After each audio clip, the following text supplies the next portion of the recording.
That's like nuclear war in the Middle East. I don't know. It wouldn't be nuclear war, but it would be the talk right now between Netanyahu and I should know their Minister of Defense right now, and a lot of the far right people in the government that are saying we need to hit back really hard is so f***ing stupid. It's a little sweaty right now. Would you travel to Israel tomorrow?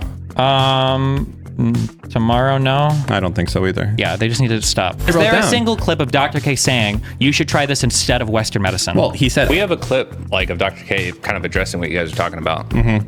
You want to go to it? Does it support my argument or Steve's? And sometimes what I'm saying is not. No. Real talk here then. So you're pushing this and that this is okay. We do it so off of wrong. Studies. Oh, kill me. And when you're not correct. I am. There's no evidence.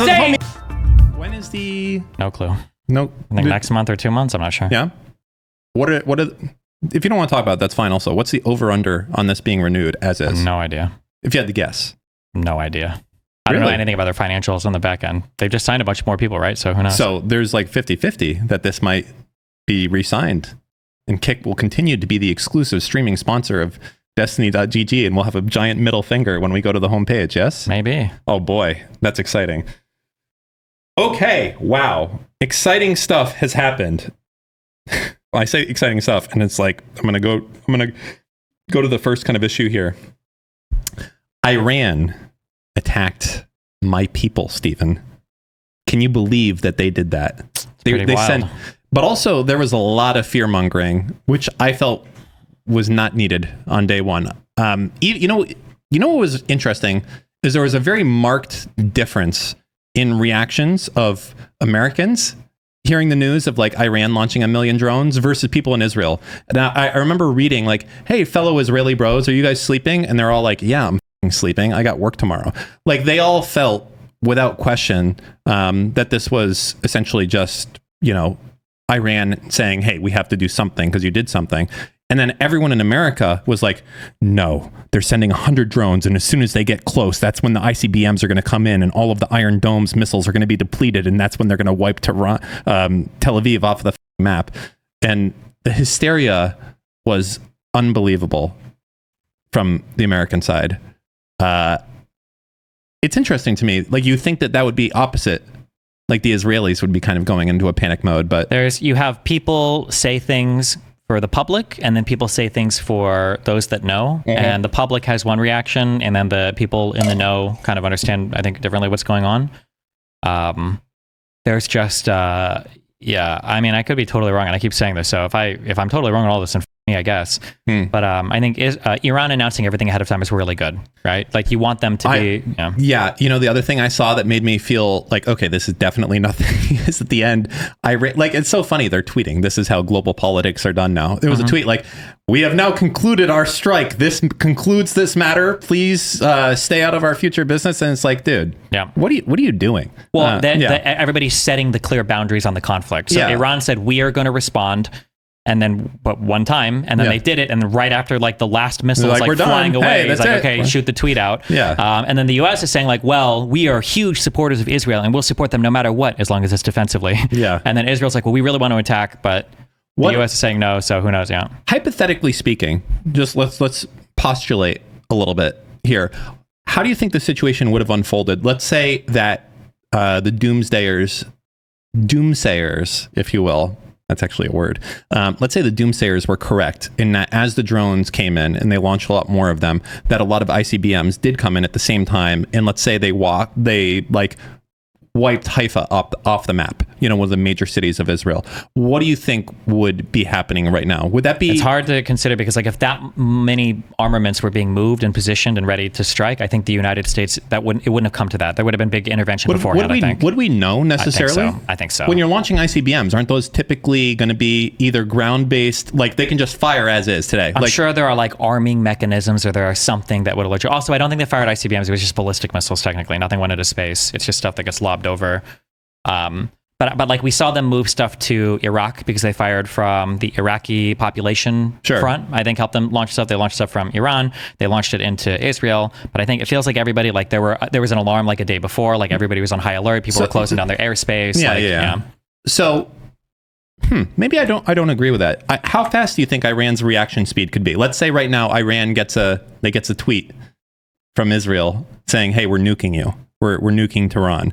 How fast can Iran respond and send off a bunch of ICBMs or whatever towards Israel? I feel like that's got to be under an hour. Well, I don't know. I could be wrong, but I don't know if Iran is like set up in like a mad type of way. I don't even know if Israel is set up for this like mutually assured destruction where they've like pre-aimed like everything. Like I could be wrong, but I feel like nuclear powers like the United States and Russia, that's a system where it's like if all of our military dies instantly, or if all of our like people that are in charge of everything die instantly, there are people with suitcases with nuclear codes. There are like other commanders in planes that are always flying. There are people in submarine. Like I don't know if Israel or Iran has no nuclear arms yet, so I don't even know if you would have principles of mutually assured destruction or whatever. Do you believe Iran has no nukes at this point? Yes. Yeah. Absolutely. You don't think they've like gotten something under the table from like a former Soviet state or something? I think that would be an unprecedented shift in power in the world. I don't think that we've ever gotten to the point to where other countries, unless I just don't have the historical knowledge, I don't think other countries give other countries their nuclear warheads. That would be insane. Well, the Soviet thing is kind of interesting, but yeah, I'm just trying to imagine how it would have unfolded if, for instance, Haifa was wiped off the map. It would be full scale war. You think in the that would Middle be East. like that's it? That's like nuclear war in the Middle East. I don't know. It wouldn't be nuclear war, but it would be Saudi Arabia and all the Gulf states basically, plus Israel and maybe even Egypt would now be in a protracted war against Iran, Syria, and maybe Iraq. Interesting. You think that Saudi Arabia, who would be on Israel's side if that happened, hypothetically?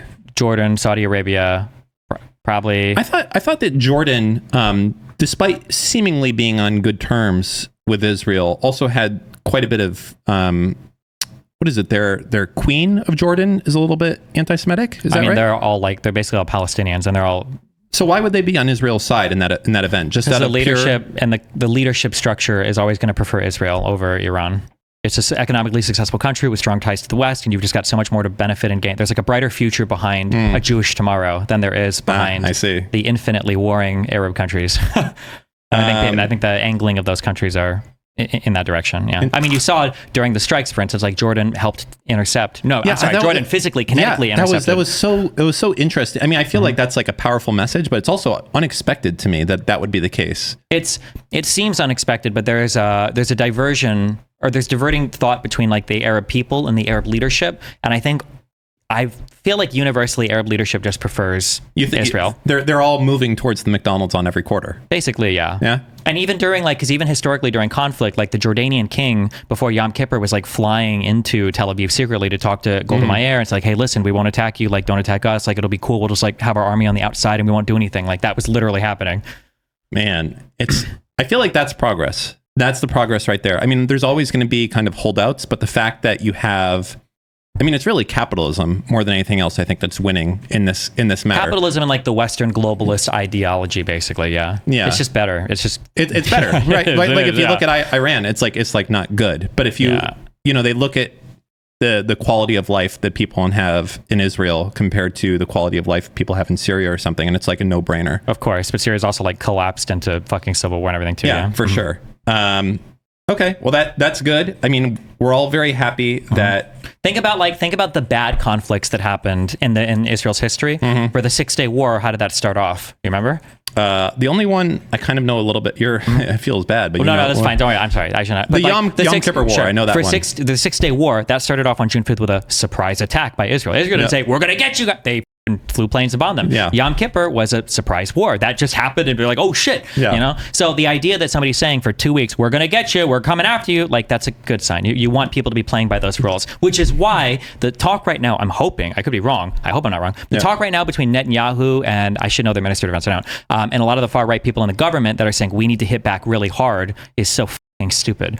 Do you think that there's a real likelihood of that happening? I feel like there isn't. The U.S. is kind of publicly stated that they don't want to see any interaction. As far as I know, the death toll of this was like Zero. One Arab kid, right? I think there was a 7-year-old Bedouin child who is, I think she was injured. I don't know if she died. I don't think she did. I feel like I would have heard about that if she died. Yeah. So like they got everything. Israel got their big strike at Syria. They bombed the consulate. They killed their Quds forces, military commanders. Iran did their attack. Israel got to do a show of strength and they're defending it. And they're partners now in the region. And they had no fucking damage. That's like a perfect scenario. And Iran was like, we're done. Okay. I feel like this was, if you were Iran, this is not a good move. You have to. No, but this wasn't a good move. It was. To just throw 100 drones into the trash can. Yeah, Iran is celebrating because if you read like the Al Jazeera headlines and shit, Iran was saying like Israel is in disarray. Like, and one of the missiles that landed and did a little bit of damage. That was the base that they flew the F-35 out of that hit us. Yeah, so we showed them our strength, and they were scared of us. And look at how frightened they are. So Iran gets to puff their chest out and walk away. Could have Iran instead? Iran. What do you prefer? Iran. Whatever. Iran. Yeah. Okay. Could have Iran instead possibly done some like sneaky tactical, like we're going to kill like the Israeli IDF leader or something? Or no. They don't have the ability to do that. They might have the ability, but they don't want an escalation. You think that would be? But I mean, Israel does it all the time to them, and they're like, "What are you going to do?" Basically, I mean, that's why Israel kind of have a good reason to. Those people, probably were involved in the October 7th shit, which was like the worst terrorist attack. Yeah. Probably one of the worst terrorist attacks of the world, like per capita number of people. So I think Israel had like a decent reason to. No doubt. Yeah, but I mean, I guess from the other, they can always justify it on the other side too. They can say like, hey, like, you guys are. They could, but you don't want your opponent to be able to justify another coming over the top, enough. Right? Yeah. So this is perfect. They got to do their show of force, but Israel suffered no real damage. So both sides can theoretically walk away with their head held high. Strategically, Israel got the better of that for sure. So where are we leaving from right now at this point? They're just on a stalemate. But then you also have like the kind of the loose cannons of Hezbollah in Syria and also the people in Yemen that are just. I don't think they're loose cannons. I think they'd probably follow. You think they're you believe that the people in Yemen and the people in southern Syria, that they're following some sort of central command to do this or not do this? I don't think it's so much central command. So when you look at like 2014 and onwards, after the Houthis started to make significant progress in Yemen, what you saw was the Houthis saying, because the population there, we just need leaders that will lead us because everything's been fucked. The last government here sucked, like everything sucks. And the Houthis like, listen, we're not here to be Iranian stooges. We're not going to do that, even if Iran helps a little bit. But what happens is when Iran starts to help, especially when you're getting bombed by Saudi Arabia all the time, eventually Iran is like, we're going to help you guys. We support your cause, blah, blah, blah. But eventually there's going to be strings attached. Like, listen, we're going to help you. You guys, but we're going to need you at some point to do something. So when the Houthis start attacking ships in the water, that's not because they support Palestinians. The Houthi family doesn't give a about Palestinians in Yemen, but they're doing it because they want to stay with Iran's good side so they continue to get a shipment of arms and supplies. How much of a powerhouse is Iran compared to the surrounding countries as far as infrastructure, GDP, etc.? Are they like a big dog compared to these other guys? Like, I know Yemen is a shitter. They're literally dog shit, like barely held together with string. Like, how are these people not starving instantly? But like, Iran, I feel like must have some sort of economy, export probably oil or something, I'm guessing. I don't know. Let's look up like GDP of Iran is 413 billion versus Iraq is like 264. What is the Israeli GDP? I have no idea. I feel like that country's been hurt by sanctions for Yemen? a long. Iran. Oh, Iran has been by sanctions for a long time. So. Yeah, I don't know. I mean, like it's a big country. They got a lot of people. But I don't know, like the current like military readiness or status of that country. But they're like a powerhouse compared to these other guys. Compared to who? Syria, Yemen, Iran. It's different. Yemen is like Iraq. Yeah, so Yemen is like not even a real country. That's just like fucked. You think it's just like a shitty town, like a kind of like a fallout city? It's just like it's competing families and tribes that are trying to like run and form a government, and it's just like Yemen is just like. They're not going to externally project power to any place. Have you seen the new, just to switch gears a little bit, have you seen the new Fallout TV show? No. It's actually, I feel, quite good. Yeah. Impressively so. As good as The Last of Us was? Close. Okay. It's quite good. But I can't help but feeling like the main actress looks like, I think, is it Christina Ricci? Just like a doppelganger of this person. Anyways, okay. A doppelganger of which person? Christina Ricci. The main actress looks like that person, or that is the main actress? Looks like that person. Oh, okay. I think I'm getting the right person. Okay. So, anyways, that's Iran attacking Israel. So I guess we're just probably going to see nothing. I guess we should see nothing. But if Israel, it's a little sweaty right now. Would you travel to Israel tomorrow? Tomorrow, no. I don't think so either. But they just need to stop. Netanyahu and them need to shut the fuck up and chill And if that means a whole bunch of Iranian Ayatollah followers showing up with ballistic missiles and whatever the fuck, then they have my blessing. Okay, good to know. All right, listen, you recently watched, you mostly got through it, a Dr. K versus Dr. Mike video. Hey, YouTube viewer, I hope I'm pointing at the right place. You, dipshit. Hey, do you know that there's another hour and a half of this podcast that you're going to miss out on? Yeah, that's because we don't upload the full VOD. We only upload like 60 to 90 minutes, but it's actually 3 hours long. Really? And yeah, that's right. We do that. Oh my God. That's very Cuban of you to do this, by the way. It's not my idea. It's his idea. Anyways, that said, the only place you can catch the full 3 hours is at patreon.com/anything else. Dr. K versus Dr. Mike video. What were your takeaways? Now, I think this video was kind of specifically focused towards Ayurveda? Ayurvedic? Yeah.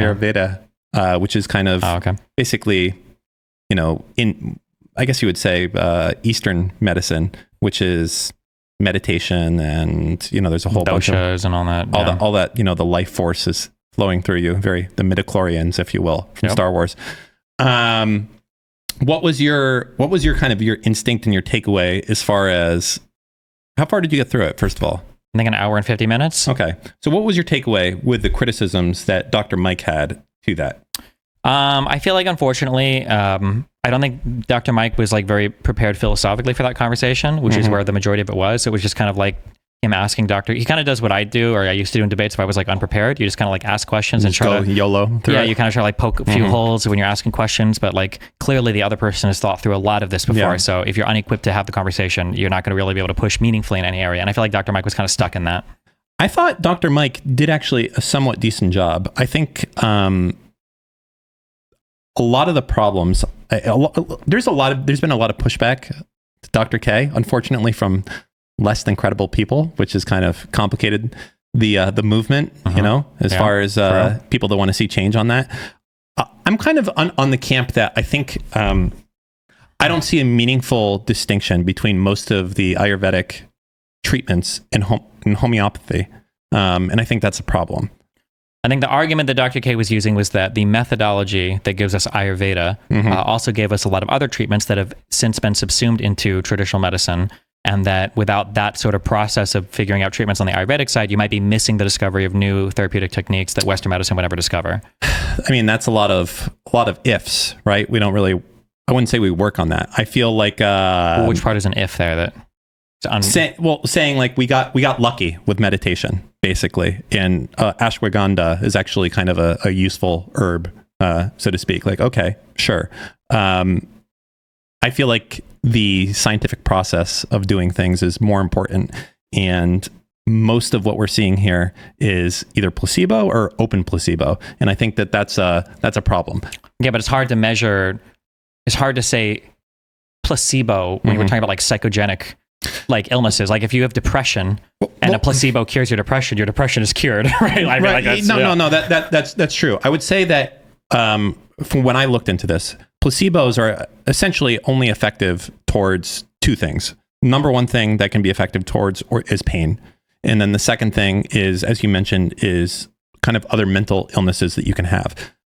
But there's never been a placebo that's cured someone's cancer or HIV or probably rabies or anything. No, not reliably, just not. Well, I'm not sure we can find edge cases where somebody felt so good that their like immune system was boosted and they got healthier and they worked out. And you would never be able to prove that in that case, right? To the point it becomes not even scientific as a result. Sure. So I guess like the biggest issue I have with all of this is that it seems like Ayurveda is basically open placebo. Like, hey, listen, this is off label. I don't know if this is going to work, but maybe it'll work for you. And that's the problem, is that open placebo, in my mind, is not real. So that might be the case, but I think the argument would be that in Western medicine, it's possible, maybe not, but it's possible that we've hit a wall on a lot of the mind stuff. And a lot of that starts to feel almost placebo-y or guesswork, like, oh, well, Lexapro didn't work for me. I'll try prescribing this. Or like, oh, yeah, well, no, and a lot of drugs. This. Like, if you're depending on who you are, you might feel like you've had this with like different medications prescribed for like sleep stuff. Oh, well, this doesn't work. Maybe try this or maybe try that. Yeah. So different things didn't work, and you kept trying pharmacological intervention. Yeah. Different solutions until you found something that worked. Medicine, we can call it. Yeah. Medicine. Well, I was trying to seem a little bit smarter there. Sure. Okay. The issue is open placebo, I think, is a scam. And what do you mean when you say open placebo? What does that mean? So let's say that you have 10 people in a room. Okay. And all of these people are suffering from, doesn't matter, whatever, X. Mm-hmm. I'm going to go to all 10 of them and be like, hey, listen, I'm going to give you a sugar pill. And it's not medicine, it's a sugar pill. And you're going to, we'll see if you get better. And that basically there was a study that was done on this in the early 60s in Baltimore. Okay. And it was a small study with like 15 people. And all of this basically stems from that one study where there were some positive results, where the doctors went and they went to a bunch of quote unquote neurotic people, and they gave them sugar and said, hey, this is sugar we're giving you. Let's see if you get better. And some of them got better. And to that was this mindset that, hey, wait a second, this is interesting. Because I think they call that a nocebo, is when they give you a placebo, but they tell you it's a placebo, but I think you still can have like a positive outcome from it. Right. So, but the problem is that study, this has to be close enough to... It's not that it's close. It's that I don't know why you do this so often. I like it. It's fucking retarded. I don't know why you keep doing this, but that's okay. They can hear me fine. Okay. You think my sound waves are like, now they can't hear me and now they can, and now they can? They move in a direction. You know what you've just done? You've tried to pull a Steve on me so that you've messed with my audio quality to try and derail my superior train of thought. I don't know why you have to do this. That's fine. Go ahead. Anyway. Okay. So anyways, 60s, Baltimore, 15 patients. Yeah. They did this, and some of the people had positive results, even though it doesn't make sense. All the doctors told them, hey, listen, you're getting a placebo. What's going on? Later, they realized a lot of the patients actually believed the doctors were lying to them when they said that. So the placebo effect on that front doesn't seem to be... that study, which is leaned heavily on for this type of stuff, has little substance or value. It was done at a very small... sampling, and then also they weren't accounting for what we're talking about, right? Okay, sure. Also, I just want to say real quick, apparently nocebo is when a placebo substance is actually giving you harm. It's not, what you're referring to is not nocebo. I knew that, but I didn't want to make you look stupid, so I was going to let it go. I wanted to correct that. Go ahead. But on the nocebo front, what's interesting is there is effects that can happen from nothingness. If I give you an Altoid, I'm like, hey, you want Altoid? You're like, sure. And I give it to you. And then 5 minutes later, I'm like, oh my God, holy shit, I accidentally just gave you rat poison. You're going to have physical effects from that. Your heart rate is going to start going. You could have a heart attack. You could actually die as a result of... The best example of this is when if your girlfriend thinks she's pregnant and then she starts getting really nervous, it can make her feel sick, or she could even like miss periods depending on the anxiety and shit. And like, again, yeah. So that effect is real, but I also feel like that is unquantifiable and also not something that we can... Why is it unquantifiable? Or you just mean like we haven't studied it well, or it hasn't been like quantified well? I guess I could say that to base a science on the fact that, if you say certain things, it elicits a response from you. Meaning like if every day before, when you're really hungry, you heard a bell and then you ate, you're going to have the Pavlovian response where you're going to all of a sudden start drooling because you're so hungry. I don't feel like... I don't feel like the fact that exists, that our mind reacts and can do some things based off of stimuli, that it's learned over time. Like you gave the example of the monkeys. They don't even understand why they're not grabbing the banana. It's just a learned trait over time. I don't think that promotes Ayurveda as being a meaningful substitute. It's meaningless. Nobody's saying it's a substitute. I think it's just a different way to... I feel like it's a nothing. Okay, let's say that I have a question, okay? Mm-hmm. I need to give babies vaccines, but it's really hard because shots hurt, okay? If I look at it strictly from a medicine approach, how do I make it so that I can give a baby a shot without him like freaking the fuck out? Well, are you asking me for different examples of how you do it? I'm just curious. What were a couple things, like things we could try, or ways we could approach it? To be clear, I'm not saying, as my wife being a psychologist, I definitely understand that there is mental health that can go into place in talk therapy and meditation, and these things do have value. My issue specifically is with kind of the homeopathic side of the things. And I think is a scam and a sham science as a result of that. But answering your question, what could be done? You could try to kind of have the mother there saying it's going to be fine. Don't worry. It's not going to hurt at all. you could use technology, meaning you could go and use a lidocaine to numb the injection point. So there's a lot of different options of what you can do. Okay, so the second one was a pharmacological intervention, right? Yeah. The first one was non-pharmacological, right? Yeah. Just having, but like, there's not really a medical explanation at all for like having your mom in a room is going to make you feel less pain, or well, I think it's not going to be a pharmacological thing. It's going to be at that age, right? You feel safer with your parents there. You trust that they're not going to let you get fucked up. Sure, but you're doing like a non-medical, but it's still going to hurt though, right? Pain is a complicated thing. It is. So I will grant the only thing there is that the one thing that placebo is known to absolutely be able to have effect on is pain.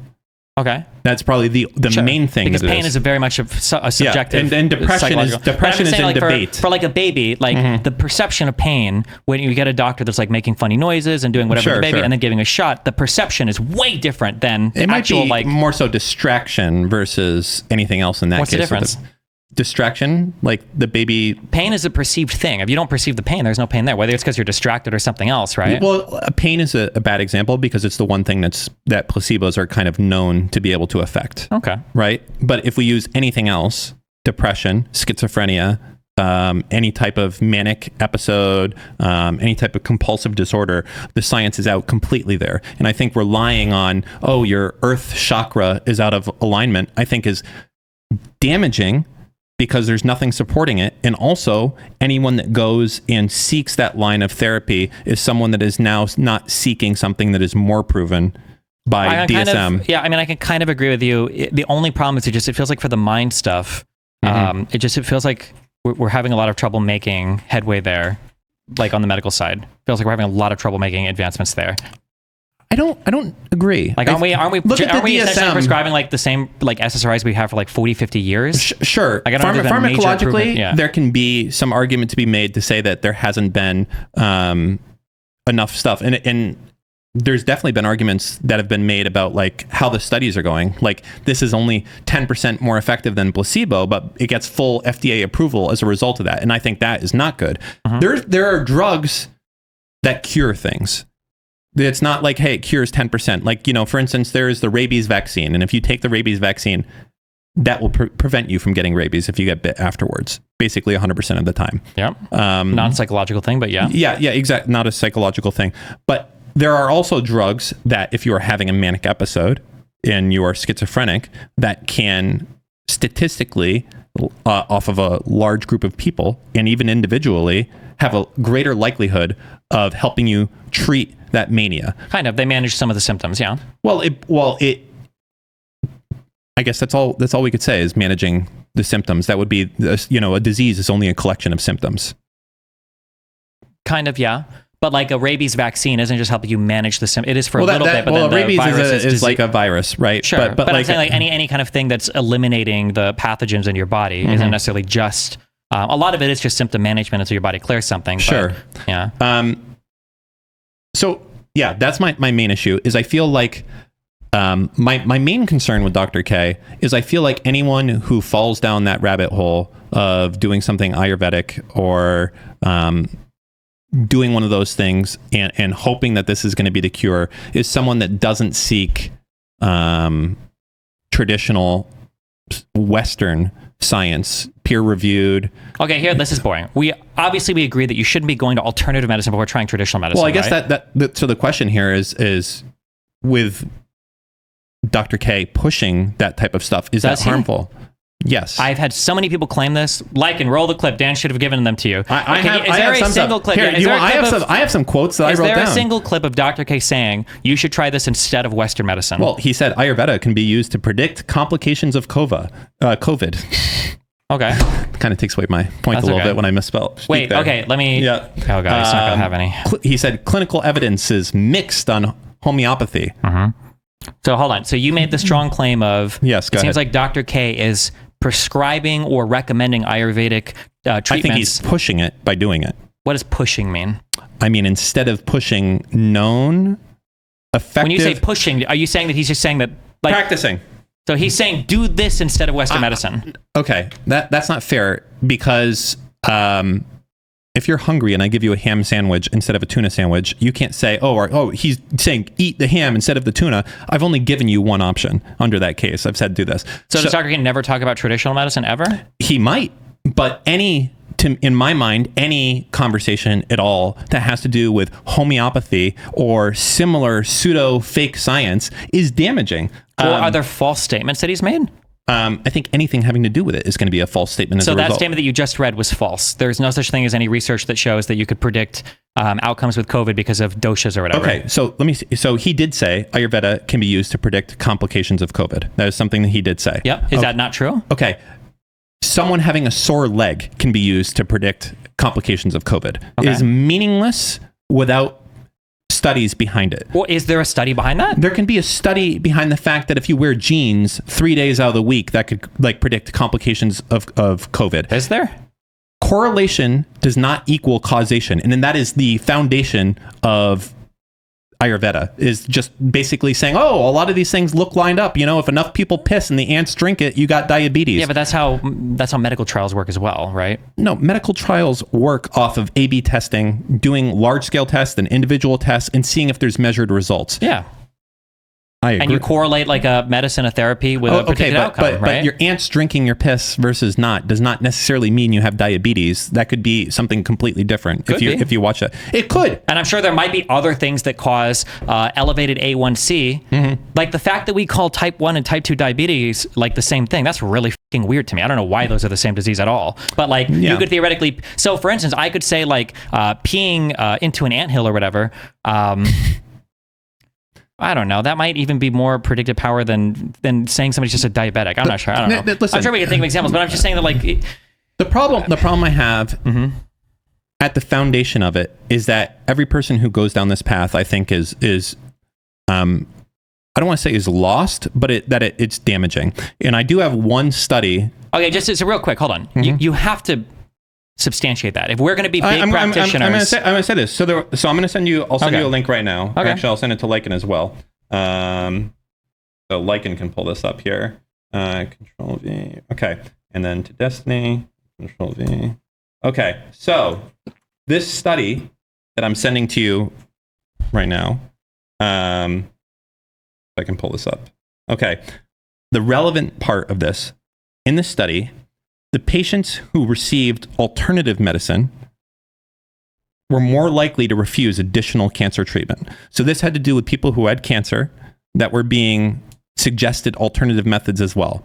So the existence of homeopathy in Ayurvedic medicine caused a measurable harm and caused more death as a result of that. And that if those alternative medicines didn't exist, that there would be more people alive. But you don't know that. What if it's the case that is what the study... I do know that. That's what the study said. What if it's the case that these complementary therapies increase patient outcomes, but there's this downside that people that get the complementary therapies refuse traditional medicine such that whatever gain you have is defeated by the people that refuse it? That could be the case. Let me finish. Holy shit. There's no possible way you could respond to what I'm saying when you haven't even listened to what I'm saying. You were about to interrupt by saying the same retarded shit. About to interrupt before I interrupt. No. Well, no, I was just breathing. I was breathing. You don't know that. I was breathing. So you were then assuming. The next part of the study wouldn't be, some people refuse normal treatment. Throw all that shit away. The next part would be okay, well, there's some benefit here and there's some downside. Is there any way we can hold on to the benefit and minimize the downside? That would be the next step if you're being intellectually honest. Sure. I can see where you're coming from on that front, and I understand that there is value in mental health. There's value in talk therapy, in meditation. These are not useless things. So literally, as I said, psychology and psychiatry exist to do that. Talk therapy is a real thing. There's no pharmacological backing behind that. My issue is all of those things are proven out in studies. There's DSMs that are frequently, the DSM is frequently updated with... What's proven out in studies? The best way of handling situations. So for instance... what? Okay, like for instance, let's say that you just got divorced, right? The wrong thing for me to do is to be like, hey man, don't worry about it. She was a bitch. You'll find another one. That's the wrong way to do, because there's been studies, there's been discussion about that is the best way to deal with grief in that situation isn't to minimize the person's grief, but instead to talk through them with it and to say, hey, and to empathize with them, be like, yeah, this Yeah, there might be those conventional things, but like, that's how we get someplace. Okay, but for mental illness, where's the progress on that? It feels like there hasn't been much. I feel like there's been a tremendous amount. If you go back 50 years, they didn't even have autism. People were quote unquote neurotic. Now we have, we've removed Asperger's. We've done a lot of stuff. Do you think we've improved things like for like depression or anxiety or stuff like that? Have we made significant gains there in treatments in the past 30, 40, 50 years? I think we've made massive improvements in those elements. I think people that their lives would be otherwise unlivable as a result of medication are able to live and are thankful. Well, even when you think about autism, like, is it because of the different medications and stuff we've discovered, or have we just gotten better at dealing with people with autism? Autism is a relatively newcomer to this. There's a lot of unknowns that come with autism. Almost specific. The entire thing. We don't know what autism is. It's a completely I don't want to say unknown, but we do know that early intervention on autism is especially important. Doing basically physical therapy, early intervention for what? For autism. Yeah, but like, you're not like curing or treating like the autism, right? You are. Well, I mean, essentially you're curing and treating the symptoms. So like of autism. You're just giving people coping skills, basically.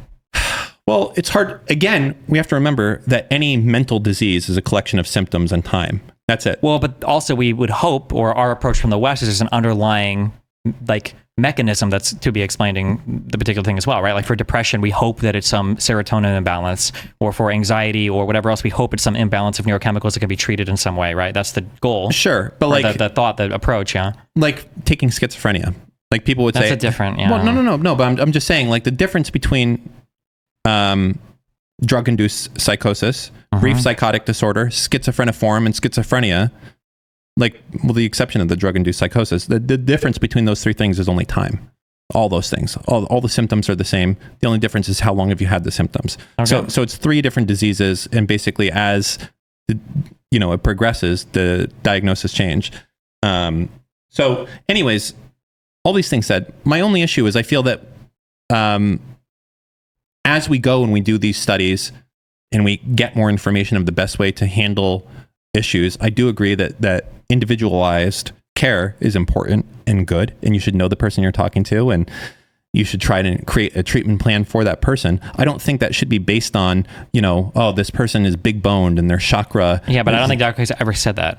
I feel like Dr. K does this mind break thing where people hear him say a word, and then in your brain, you're boxing, you're fighting ghosts right now. You're you shouldn't be recommending Ayurveda over traditional Western medicine, and it's horrible to push this up. And it's like, show me one quote of him ever doing that. He like hedges so much in everything he says. So I will get you, I guess, clips of him pushing it earlier on, probably not so much as not now, as he's created a business, which is fine. But there are clips of him definitely pushing this type of thing and saying that it's helpful, and there's been people who've gone No, that's a different claim. You're making a totally different claim. If you're going to say there's been times where you said alternative medicine can be helpful, that is in a totally different category. There's times where he's saying like this is better than Western medicine, or you should do this instead of Western medicine, or Western medicine isn't as effective as this. Though that's the strong claim. The weak claim over here is like, well, some alternative medicines help. Even hospitals now will have like aromatherapy to help you recover from treatments or whatever, or do like holistic approach to care. Is there studies based on those? There probably is. Like listening to medicine or some bullshit. Fact. So we have a clip like of Dr. K kind of addressing what you guys are talking about. You want to go to it? It depends who sent it. Does it support my argument or Steve's? I found it on Google. Okay. Our subreddit, I think. Okay. It's probably going to support Steve's argument then. So that's fine. Go ahead and you can play it real quick. All right. Ayurvedic discussion recently is there was once again another post that offered a lot of really good criticisms about some of the scientific studies we were citing and the low quality of those studies. So I don't know if y'all have noticed, but we've sort of taken a step back from Ayurveda. It doesn't mean that we're actually actively revisiting this the second time now, right? So we're sort of looking through the research and really trying to read tons and tons of articles to really figure out, okay, what is it? What can we say? Let's like sort of scientifically valid, and like, what is like more of our interpretation, which by the way, I'm totally fine doing, right? So I'm totally fine on stream. And I hope, I make this pretty clear that sometimes what I'm saying is very supported by science. Sometimes what I'm saying is more supported by clinical experience. And sometimes what I'm saying is not based on medicine or science at all, but is more personal or spiritual in nature. And I think a lot of the people that appreciate our community are ones that sort of appreciate the spectrum because there are different ways of looking at things. Part of the reason that we've... Okay. So my issue with that is the third part, is I think that mysticism and spirituality has essentially almost no place in treating mental health. Okay. And there might be, I'm sorry, it's just such a brave statement. I just had to take a moment to just... Well, you're arguing against it, motherfucker. That's so brave. It is. It's well, God, that's in this brave. day and age, it is brave. And that's what he's doing. You should do the roll the clip. Do you have a clip of Dan talking about how you shouldn't pray for people to get better? Instead, you should like take them to the hospital? Do you have I've a never clip for said Dan that. to do that? Oh, make one now. Do it. Talk about how important it is to... Hey, listen, if there's some shit going on, don't be praying for their health. Go donate some money to me. Wow. So that I can pray for you. Okay. No. Okay, fine. Anyways, listen. That was my whole spiel. Is I think essentially, there's no difference between Ayurveda and homeopathy. Do you think there's a meaningful difference? I don't know about Ayurveda to say. Okay, it's kind of. Do you think that right now we should kill all research on all forms of alternative medicine? Yes. Okay, that's retarded and indefensible. When you say alternative medicine, I assume you mean like homeopathy. Anything that isn't already empirically verified. Okay. To be clear, ask me. Should we kill all research into homeopathy? Should we? No, homeopathy is a particular thing that seems to have no medical value. Should we kill all research into like meditation? No, because that's proven to be good. Wouldn't Dan? That's one part. That's one part now. But what would Dan of 30 years ago have said? Meditation? That's some retarded Buddhist bullshit. Like who the f cares? Like it's meditation. You're not going to find enlightenment when you've got depression. Wouldn't you have made that exact same argument then? This is not a fair argument. Why? Tell me, should we kill all research into homeopathy right now? No, that's a very specific type of intervention that we've researched. It's a huge industry that we've had. Why can you say we should kill homeopathy? Because it's bullshit. Why is it bullshit? Because the only way it can possibly function scientifically is off of the placebo effect. Why do you know that? Because the amount of any effective pharmacological substance, that was a lot of big words for me there, is so minimal as to have had zero effect whatsoever. Okay, I'm going to keep asking this question until eventually you're going to be forced to say, I don't know why I'm saying, you're going to say, well, because we studied it and it didn't work. No, that's how you know. I don't have to study to know that 0.000000001 milligram of bleach isn't going to cure cancer. I don't need to study that because there's enough existing science to know that's not the case. Okay, you're just completely wrong. No, I'm completely right. You're epistemically flawed. You're scientifically flawed. You are flawed because you are in this place where you're willing to accept, which is in a philosophical way true, that we do know absolutely nothing, and there is a possibility. It's not about knowing absolutely nothing. It's just about being epistemically humble. That there might be a completely and totally different approach to a problem that you wouldn't have considered within an ordinary paradigm. I know that all homeopathy is bullshit. I don't even know if you know that. I do know that. I know that not even being a scientific. What does homeopathy even claim to do? Okay, essentially, it's you take a vial of something. Okay. And then you pour a little bit into another vial. So now it's 1/100th of the concentration. Okay. And then you do that again like 10 times. Yeah. So the concentration of whatever it was is like 1/1 trillionth of what it was. Okay. Okay. And that's it. Right. And then now this one, we did it of bleach, and this is for treating your hairline. Or we did this one, and this one is of, ashwagandha, and this one is going to, help with your male virility, right? That's homeopathy. And it's bullshit. It's indefensible. There is nothing. The only effect of it is the placebo effect. That's it. What if you did it with plutonium? It would have no effect. It would have no effect because that's how small. If you split a larger thing and you split it 100 times or 1,000 times, it's not 1,000 times. It's like 100 trillion times. 100 trillion times, Dan? Yeah. Show me one homeopathy thing that's been split 100 trillion. You know how big 100 trillion is? It's like, Dan, do you know how big a trillion unregulated. It's unregulated. No, you're literally just making shit up. You don't even know what homeopathy. It's been split 100 trillion times. All right, fine. Okay, fine. One plutonium atom.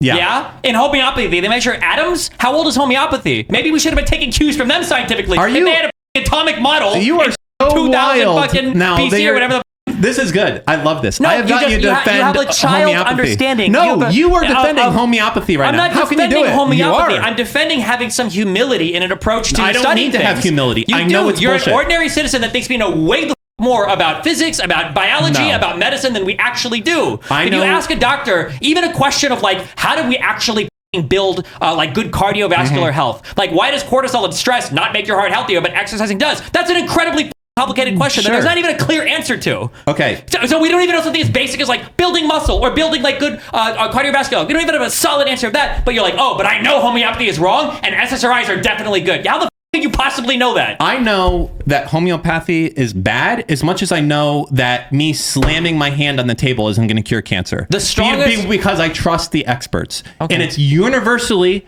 stated that it's bullshit. That's how I know. We trust the experts as a side. Okay. They all say there's no substance, there's no benefit, there's nothing that can be done. Every government, when you go to their website and say, hey, what about homeopathy? They all say it's bullshit. Wow. That's how I know. I trust the collective experts. If you go and you check the government website right now on MDMA, they say it increases the risks of contracting STDs. Yeah, because you more people. That's true. It is true. Don DeMarco. And yeah, you just got Don DeMarco. I don't know who that guy is. You proved my point in a larger way. No, you proved my point. You're not. The drug doesn't cause you to develop STDs. It can lead to a difference in behavior. It can lead to a difference in behavior that might actually cause different medical things down the line. You just did Ayurveda on me right there. No, I didn't. You're saying like, oh, when you take a different substance, it'll change your dosha to engage in different behaviors that might make you contract different diseases down the line. How the is that a medical assessment? So do you think that it's acceptable then? No. Real talk here then. So you're pushing this and that this is okay. You're saying really? What do you think I'm saying? Okay, hold on. Let me take a step back. He doesn't know what I'm saying. I'm going to type what I'm saying, and you're not going to get anywhere near it. Okay, but let me type. Okay. Yeah, you type. You type. Go ahead. I'm just curious though. If I can go open up a store on Lincoln Road and I'm going to call Dan's Cure All, okay, and I'm going to sell cancer cures, HIV cures. All the cures are going to be sold in my store. Mm-hmm. And some people will be cured because the placebo effect will have them do it. Is that okay? No. Yeah, it's not, because it's fucking bullshit. Even if one person does get cured somehow by the effect of placebo, it's bullshit. It's not science. It's nonsense. Okay. And do you think that I'm saying that we should all do Ayurveda? What do you think I'm saying? What is my main criticism here? That you don't know with 100% certainty, but that's not how we work. We don't know. That's like the religious argument. Like, you can't prove Jesus wasn't here. Like, we don't go that way. You have to prove the opposite. I don't have to prove that your shit doesn't work. So then what you should say is, I'm not saying that Ayurveda is good. I'm saying that you shouldn't say that it's complete bullshit. No. What you should say is, we have no evidence that it works. No, you have to prove to me that it works, not the other way around. No, I don't. You do. Just like, that's the same argument you would use towards religion. I don't have to. Okay, then fine. Okay, everyone should be Dan religion. And Dan religion, it's you all worship me. But then I would say you've given me no reason to believe that. You've given me no reason to believe your shit. There's no studies. There's no nothing. It's all nonsense. There's a difference between having a affirmative position and having an undecided position. Those don't require equal amounts of evidence. Like, I don't believe in any God. What's your proof? Well, I have none. That's why I don't believe in any. Okay, well, it's the same thing saying like Judaism versus Christianity versus anything. They're like it's all just, proving one thing that you can't prove. Sure, I would say, we have no good evidence for any of these things. There's no good evidence for any of these. For homeopathy, but I can't or Ayurveda. prove to you that God doesn't exist. I can't do that. I can't prove with 100. I know for a fact Christianity is bullshit. I know for. We don't exist on that way for our plane of science. The way that we do science, we do it so off of wrong. studies. Oh, kill me. That's how we work in this thing. We don't work like, hey, I don't know. If you smash your head into a table 20 times, it might cure your cancer. 1,000 people did it and one person got cured. We don't work that way.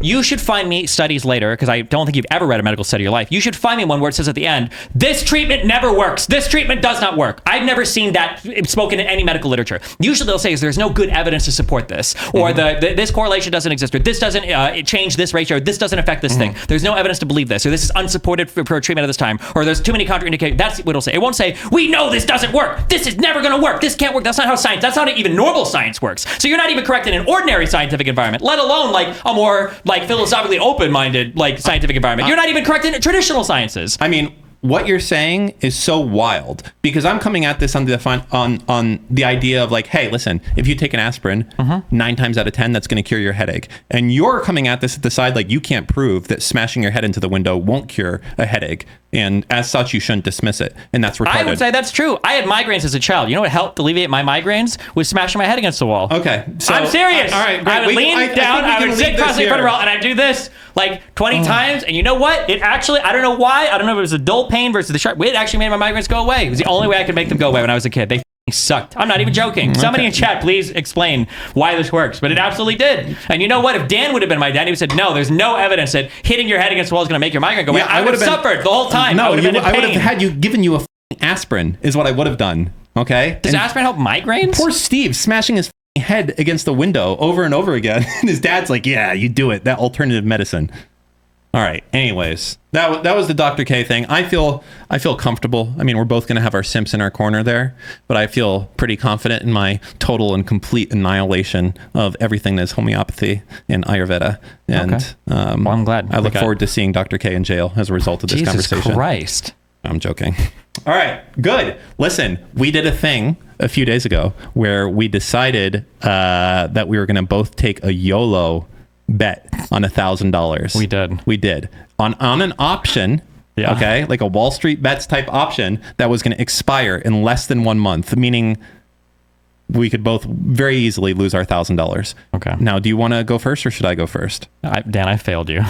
You didn't do it? Dan, why would you not do it? It was a bad 3 days for me. But I made my Robinhood account. I'll do it for the next one, I promise. I can't believe I even brought a prop. You know, there was your prop. I also had a second thing that I was going to do, and they failed to deliver on time. So I got double. I'm sorry. I failed. I failed this week. Unbelievable. I have failed this week. Okay, I have. I've wasted $1,000 for. No, I didn't waste it because I'm going to make this money back. All right. Wait. What? Do you want to tell us what you got then, or should we wait until next week when I have a thing? I'll get it tonight so that it's at a similar... It's fine. It's fine.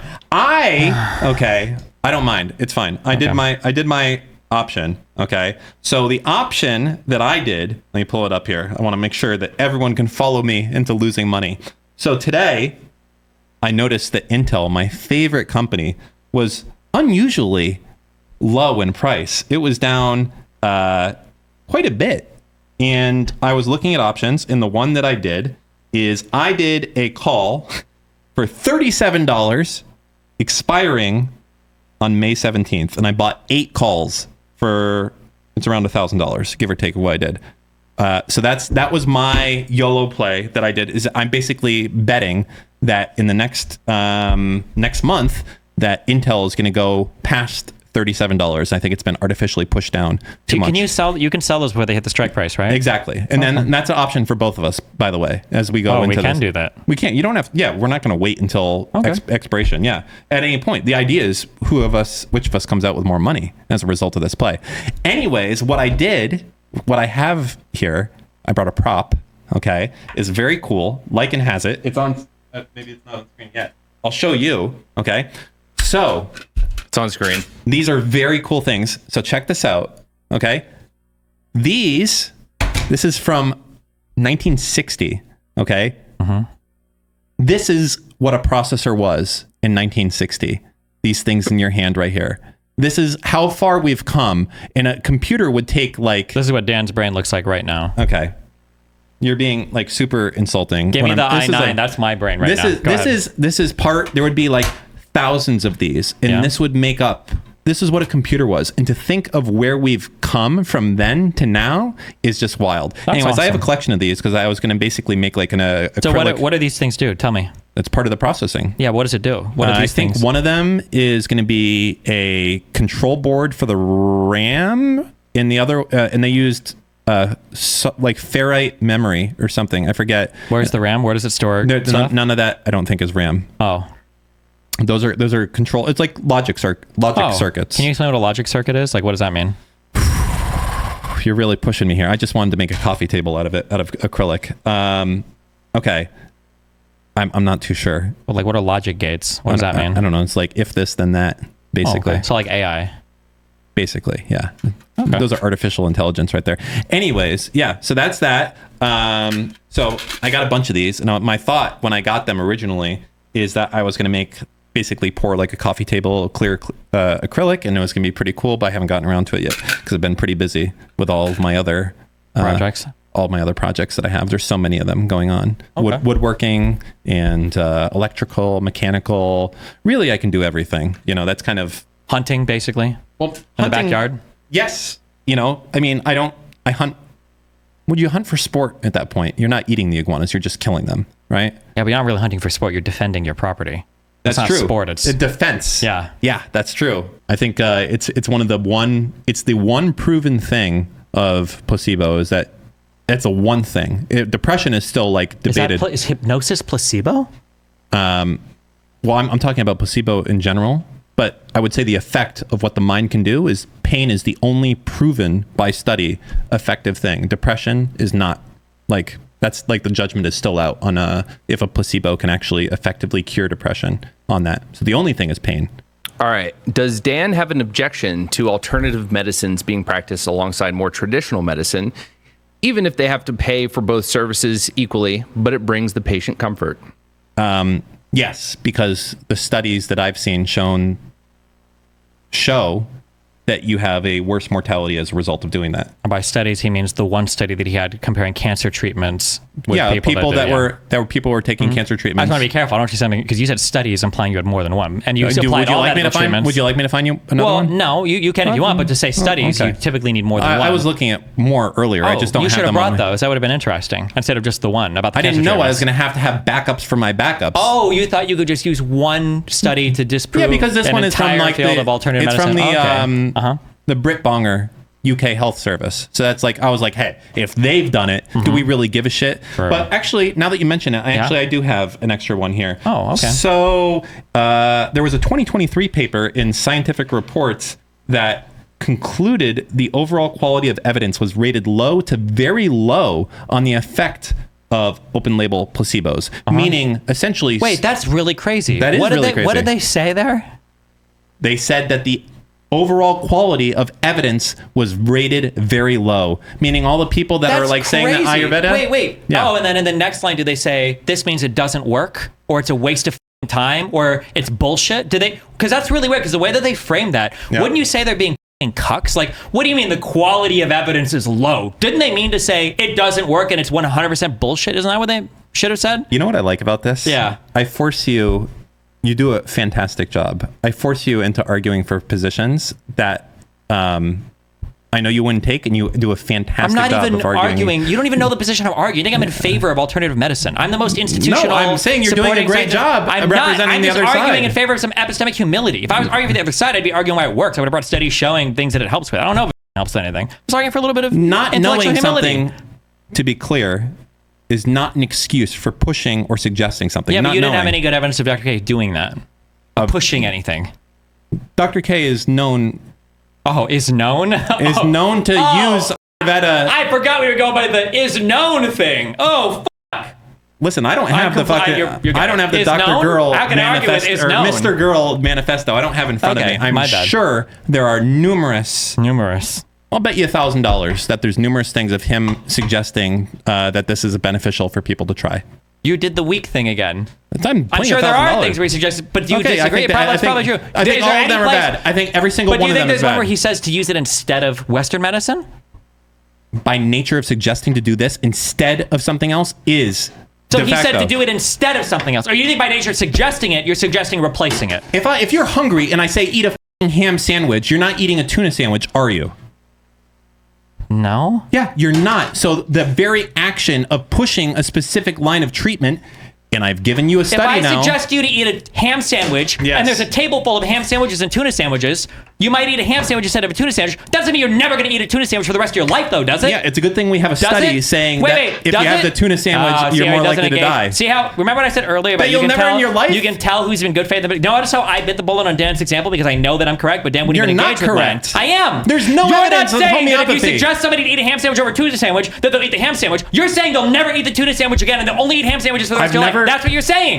Because if they try the ham sandwich and the tuna sandwich, they can find out which one they like more. You're saying, no, we should ban ham sandwiches and only allow people to eat tuna sandwiches. We should. That's what you're saying. We should. You know why? Because ham sandwiches kill and they're not kosher. Okay? How long? Yeah, okay. It's not the point. Okay. You're a contrarian. I'm not a contrarian. You're a contrarian retard. Okay. Based.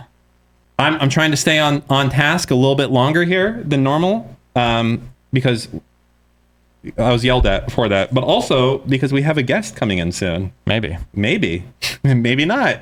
Maybe go myself. All right. Wow, this got sent to me a lot. There's okay.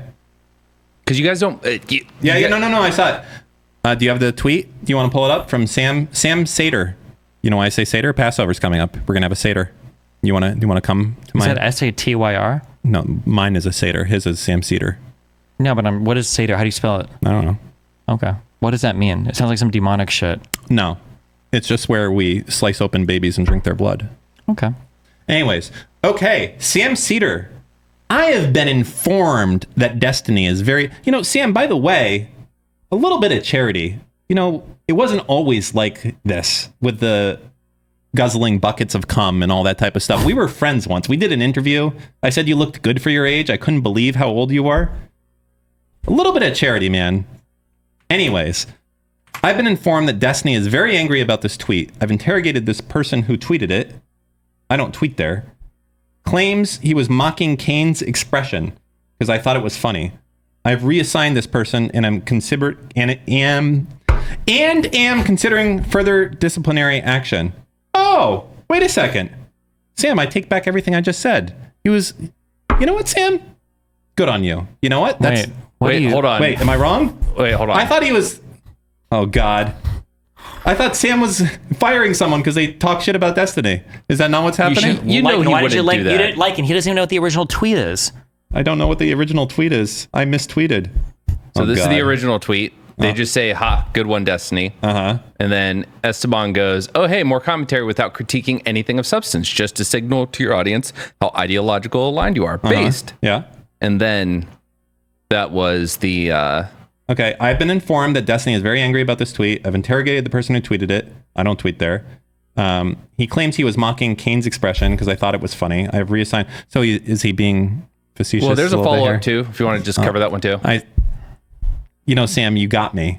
And I don't appreciate that. I feel like I was very charitable to you. And to get me like this with sarcasm, that's unfathomable. Unfathomable. There's another reply. Another reply. Good. What does he say? He says, want to make it clear, I did not watch this video and I don't care about this video. However, I am aware that some people and their audiences can get very, very sensitive if they see their image or the internet handle used in such a way. If asked to delete, we will happily oblige. Steven, you going to ask for it? No, I don't care. They're good. I mean, you did respond. You seem to care a little bit. I'm not going to ask him to delete it. It's just obviously it's a bad faith caricature of who I am, but I don't give a... That's fine. Sam Seder really does look good for his age. Yeah, he does. He really does. It's that Mossad magic, It is amazing. He's a good looking dude. And the funny part, we went over this on our interview with him many years ago. Comedian in the past as well. And TV actor.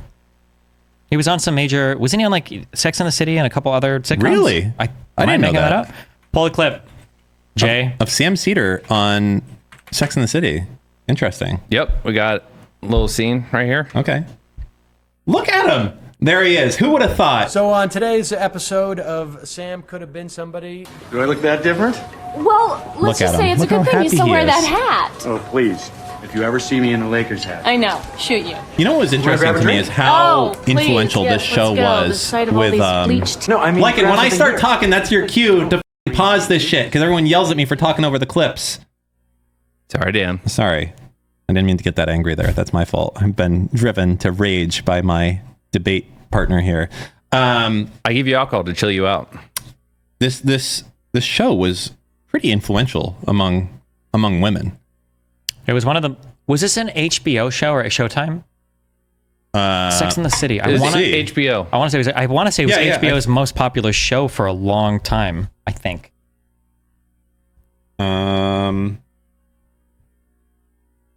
HBO. Yeah. Interesting. Yeah, I feel culturally defining show for a lot of women at the time watching this show, especially like late 20s, early 30s, more so than anything else. It was I don't know. I don't know where we're going in this. I'm just, Yeah, I think it was like the Golden Girls, but for a younger generation, basically. Yeah. I'm really sorry that Sam and you are fighting, because I think he's pretty funny. Nice guy. He's a funny guy.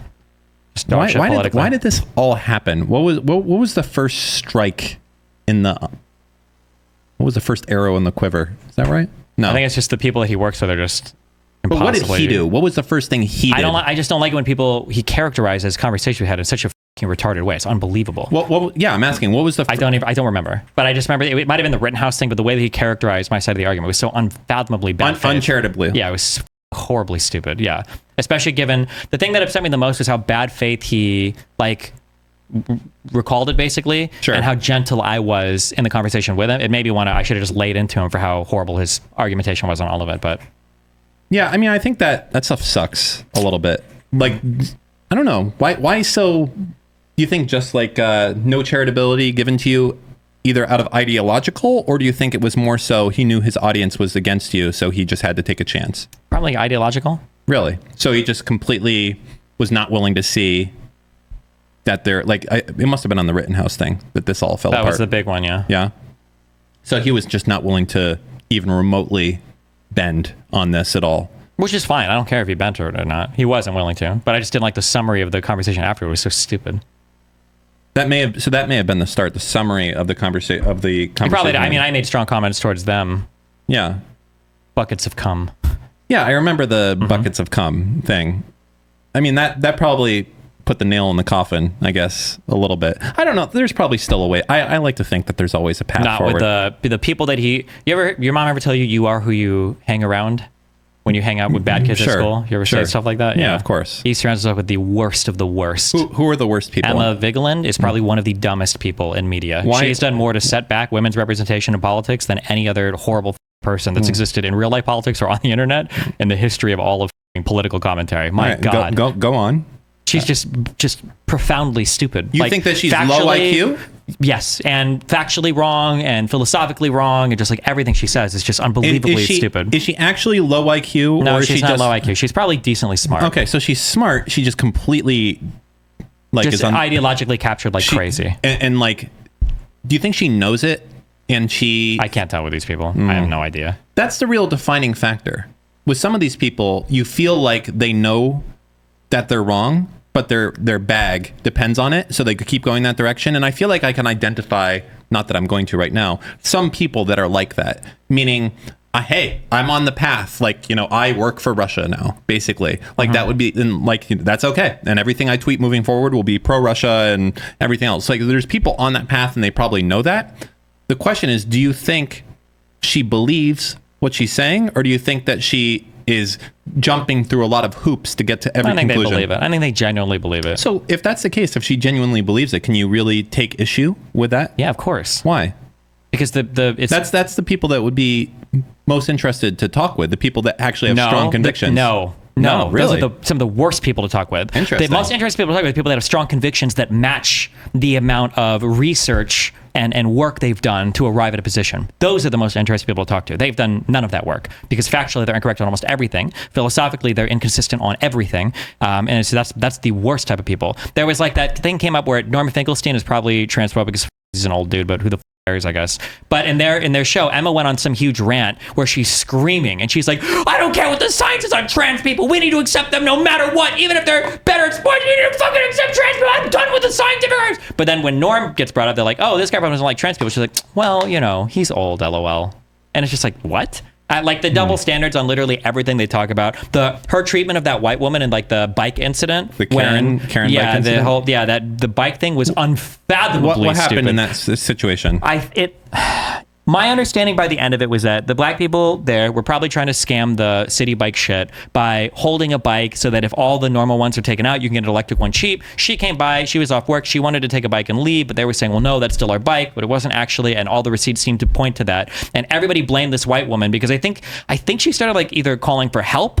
I think she just called for help. I don't know if she called for the police. I think she called for help. And people were like, oh, she's trying to get these poor black disadvantaged youth assassinated by the cops in New York City by calling for help for no reason because she's trying to steal their bike. And I was like, would you really? That's a lot to read off of on that screen interaction.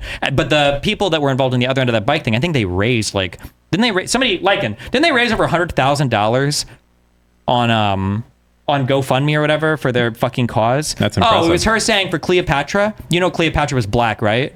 And the reason why she knows that is do you know what continent Egypt is on? I almost I'm glad I had no ammo in the house when she said that because I almost killed myself. Okay. That's how unbelievably stupid that comment was. Oh my fucking God. Okay. And then the, did you watch Dune 2? Yes. If you watch Dune 2, Dan, it's hard to miss how much it's about the Palestinian struggle and blah, blah, blah. She made a tweet about that. I hate her. She's like the most archetypical, like, I'm a white person that came from the richest neighborhood, I think, in the country. I think it might have been the wealthiest zip code in the country. Her grade school is like a $50,000 a year tuition, like first grade. Like, it's unbelievable. I hate everything about Remind her. me not to be your enemy anytime soon. It's not about being my enemy. It's about being genuinely one of the worst people ever to have a voice in politics. Gotcha. Every time I Google these issues, it is your subreddit that comes up first. We talk about it. They're horrible. What'd you think of Dune 2? It was better than Dune 1. You want to say that? Wrong. Oh my God. Oh, Dan's going to do the Our guest is going to now. be here in a minute if you want to hold off on that. Oh, true. All right. Okay. What can we talk about very briefly while that's coming up? Hold on. Let's see. Let me go through the list of stuff. All right. So we have like three $10 ones we could read, but we only have one $20. All right. We'll do the $20 one first because obviously they're more important. All right. Call me bruh. Says, okay, bruh. For $20. Bruh. I missed the rage. Cool. Yeah, me too. It's a good one, bruh. Yeah, it's cool.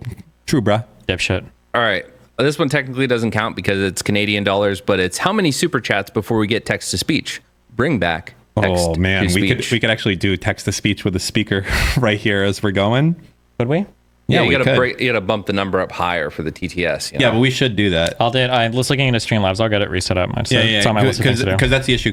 But the other thing, is it possible to have on the live stream overlays and shit like that wouldn't make it to the VOD? Okay, good. Oh, like, can we do like a different recording that didn't have the overlay? Is that possible? I think you can do that in OBS. I think you can record different sources and exclude different sources in the recording, I think. I'll figure that out. Okay.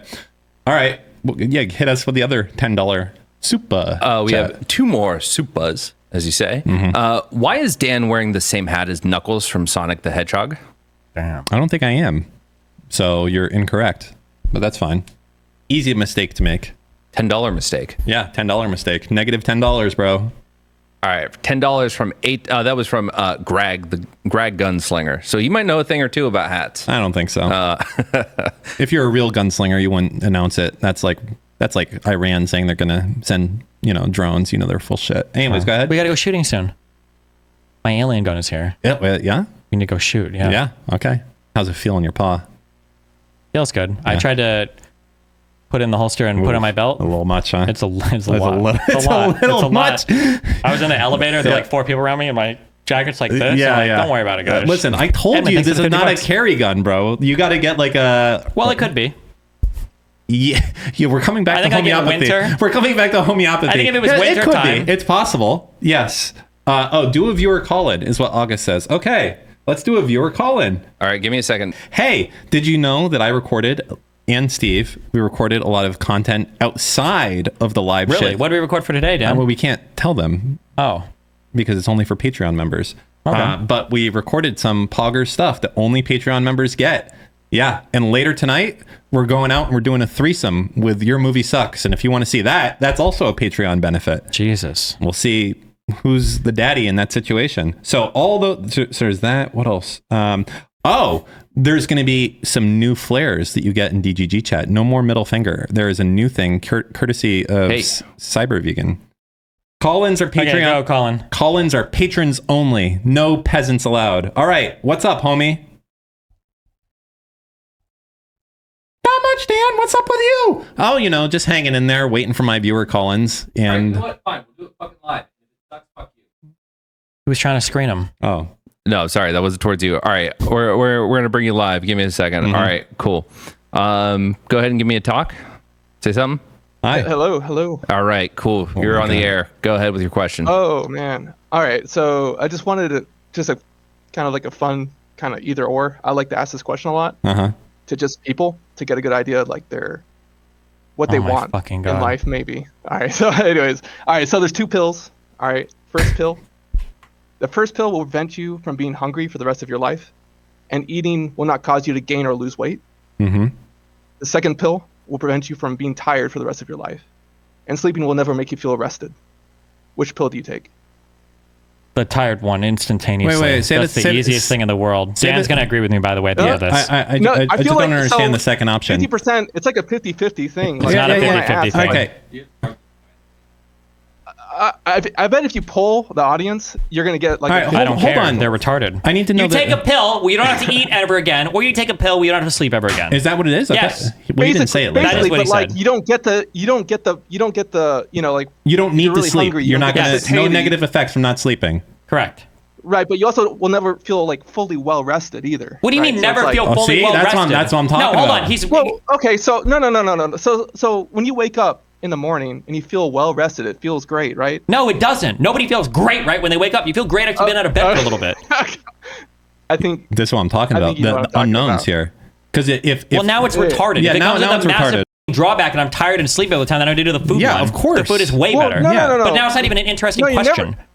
Well, it wasn't really interesting. It was like a no-brainer before. I'm not saying you get pleasure out of eating. You're going to feel tired all the time. This is the worst question ever because you f***ed it up. I would still do the sleepy one. I don't know what the well-rested means or feels like. I would just do the I don't want to be sleepy ever. So you can just be I would too. Hey, I'm talking here. So you can just be up all the time and you're never tired. With no drawbacks. Yeah. With no drawbacks. Yeah. Yes. That is like the easiest one ever. Right. You get pleasure out of eating. Mind. You understand that, right? He says you can still eat, you just won't gain weight. So you have the option to eat if you want to.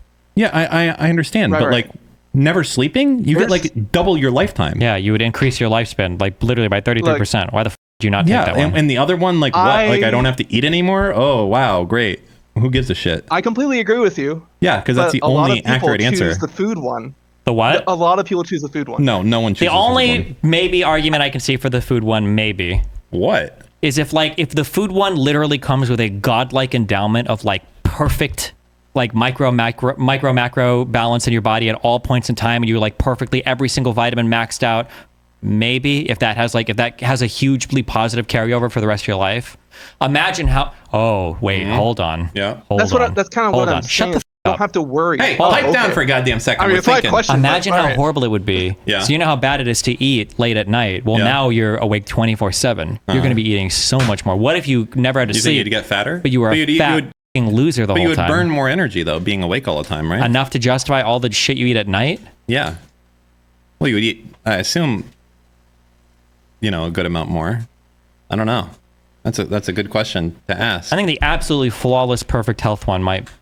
If it's literally, I can come up with a better question. Well, how good would the diet be? What? Let's go to a real question here. Okay, let's go to a real question.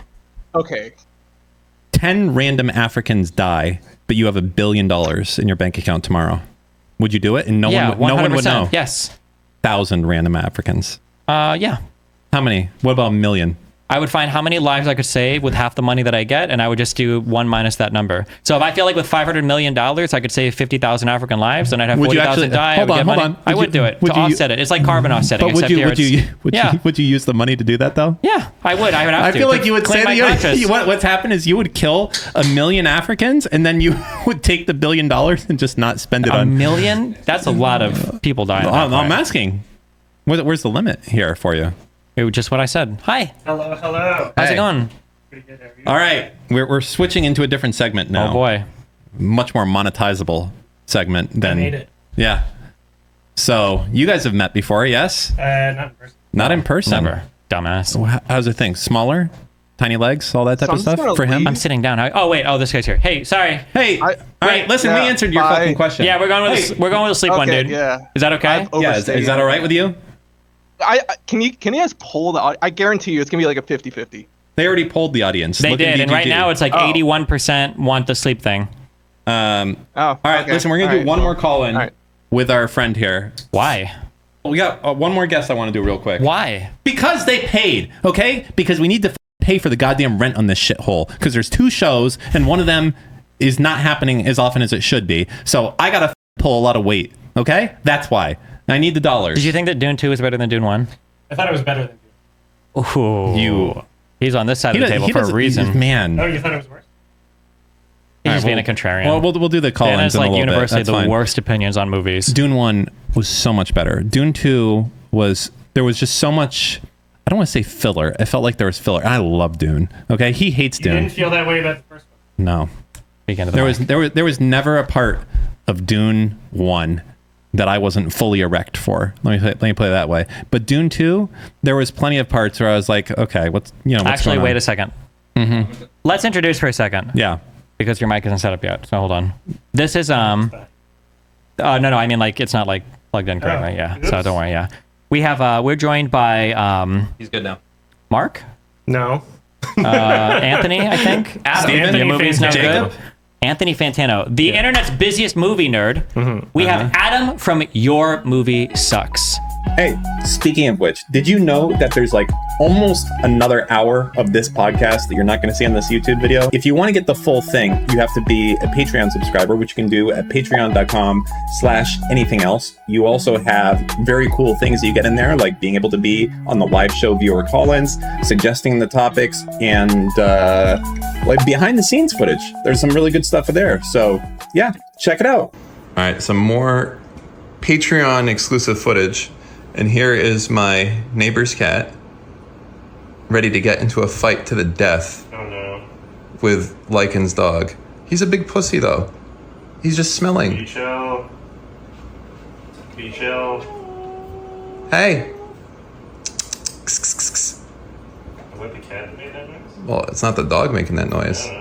Oh, my God. What about, there's going to be a fight to the death.